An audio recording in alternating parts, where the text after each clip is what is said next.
Yeah, absolutely. So I read in your bio, you like to talk about body dysmorphia. And one thing that I see a lot in students of mine in the real estate space is they don't necessarily have dysmorphia. They kind of have a vision dysmorphia.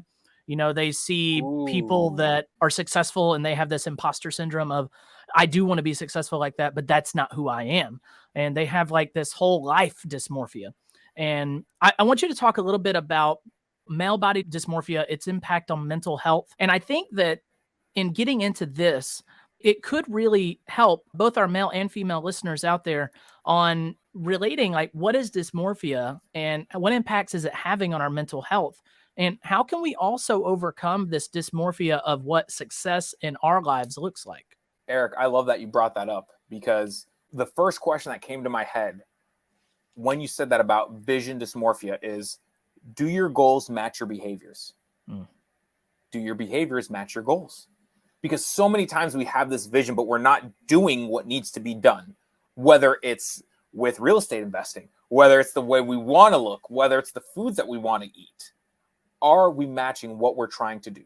Mm-hmm. Because sometimes we're standing in our own way. So Right. body dysmorphia is that you have a almost self-absorption. I don't want to call it narcissism because it's not narcissism, but you might look at yourself in the mirror every time you're walking by it and you're just not happy or pleased. And it causes that isolation that I was mentioning earlier, where I'd bring a microwavable meal to a wing house because I didn't want to eat the wings because I was worried about what I was going to eat. Mm-hmm. I would distance myself from my friends when they were having any of these activities because I didn't want them to not only not see me eat, but I didn't want to be tempted with the foods they were having.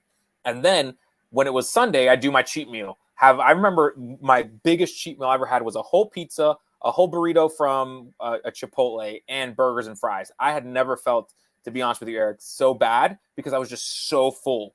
And again, it's one of those things that I did because I thought that's what I had to do to lose the weight. I Mm-hmm. thought that you had to do a cheat meal.